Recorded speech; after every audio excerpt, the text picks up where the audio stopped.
Hai, selamat datang kembali di channel Sebuah Tanda Tanya. Hari ini kita akan bahas tentang wacana pemerintah yang ingin mencampurkan etanol 10% ke dalam bensin. Jadi, pemerintah akan mewajibkan campuran etanol 10% ke dalam bensin sebagai bagian dari upaya transisi energi. Menurut CNN Indonesia, kebijakan ini akan diberlakukan untuk seluruh produk bensin, dan banyak yang bilang ini langkah maju. Tapi juga muncul komentar kalau informasinya ini belum jelas. Jadi, pemerintah punya alasan kuat, yaitu untuk menekan impor minyak, mengurangi emisi karbon, dan mendukung energi terbarukan lokal dengan etanol yang bisa dibuat dari biomasa, misalnya tebu dan jagung, maka ketergantungan terhadap minyak asing bisa dikurangi. Meski sudah ada persetujuan dari Presiden Prabowo untuk penggunaan etanol 10% ini, banyak juga pihak yang menyarankan agar dilakukan uji coba terlebih dahulu di area terbatas sebelum diterapkan secara nasional. Bahkan, BPKN atau Badan Perlindungan Konsumen Indonesia meminta agar efek teknis dan perlindungan konsumen diuji dulu. Beberapa SPBU swasta pun menolak BBM yang bercampur etanol karena takut merusak mesin lama atau komponen kendaraan. Banyak penelitian menunjukkan kalau campuran etanol bisa menurunkan emisi gas buang. Misalnya, campuran etanol 30 hingga etanol 40 bisa menurunkan karbon oksida hingga 26% dan HC sebesar 31%.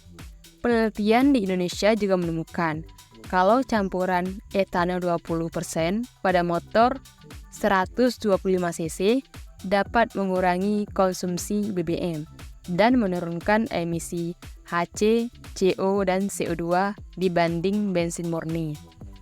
Jadi, dari sisi lingkungan, potensi positifnya cukup menjanjikan. Tapi, tidak semua bagus. Ada catatan pentingnya. Etanol ini bersifat korosif, terutama untuk komponen logam, karet, plastik, dan polimer dalam sistem bahan bakar. Etanol juga larut dalam air, bisa menyerap kontaminan, lalu memicu penyumbatan di filter atau injektor. Pada kendaraan tua yang sistem bahan bakarnya udah aus, resiko kerusakannya bisa lebih tinggi.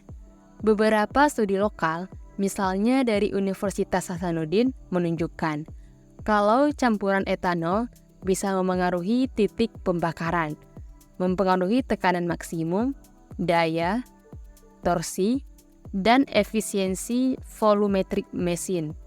Penelitian lain di Tangerang juga menunjukkan kalau campuran etanol hingga bisa meningkatkan daya pada putaran tinggi. Namun, pada kadar tinggi, nilai kalor campuran ini turun, sehingga suhu pembakaran maksimum menurun dan proses pembakaran lebih lambat. Di Indonesia, sudah ada produk seperti Pertamax Green, yakni bensin yang mengandung 5% etanol. Meskipun belum masif, di luar negeri, seperti Amerika Serikat dan Brazil, penggunaan etanol sebagai campuran sudah umum dijalankan. Studi-studi dunia juga mengkaji kalau batas etanol agar tidak menurunkan stabilitas bahan bakar atau performa. Beberapa SPBU swasta menolak karena mereka khawatir resiko kerusakan dan belum jelas regulasinya. Ada yang takut bahwa penduduk akan dirugikan kalau kebijakan ini dipaksakan tanpa pengujian yang matang. Para ahli juga menyarankan agar penerapan dimulai di kota besar terlebih dahulu. Mobil modern dengan sistem injeksi dan material tahan bahan bakar bisa lebih aman untuk etanol 10%. Dan jangan langsung penggunaan nasional dulu. Butuh pilot project, monitoring teknis, pengecekan dampak terhadap kendaraan dan konsumen. Kalau kamu punya mobil atau motor, penting tuh tahu apakah kendaraanmu kompatibel dengan etanol 10. Kita harus cek manual kendaraan, harus mengetahui kondisi sistem bahan bakar, dan apakah ada garansi terkait BBM ini. Sementara itu, pemerintah dan lembaga riset harus terus transparan, menyampaikan kalau bagaimana dan apa dampaknya hasil uji coba ini, dan harus melibatkan masyarakat dalam sosialisasi agar tidak muncul kebingungan. Jadi teman-teman, wacana pencampuran bensin dan etanol 10 ini bisa punya potensi besar, yaitu bisa mendukung lingkungan dan energi mandiri. Tapi juga risiko kalau diterapkan asal-asalan. Makanya informasinya harus jelas dan tidak berputar-putar. Terima kasih telah menonton video ini. Jika kita ingin berdiskusi lebih lanjut, jangan lupa tinggalkan komen di kolom komentar ya. Dan jangan lupa like, subscribe, dan share.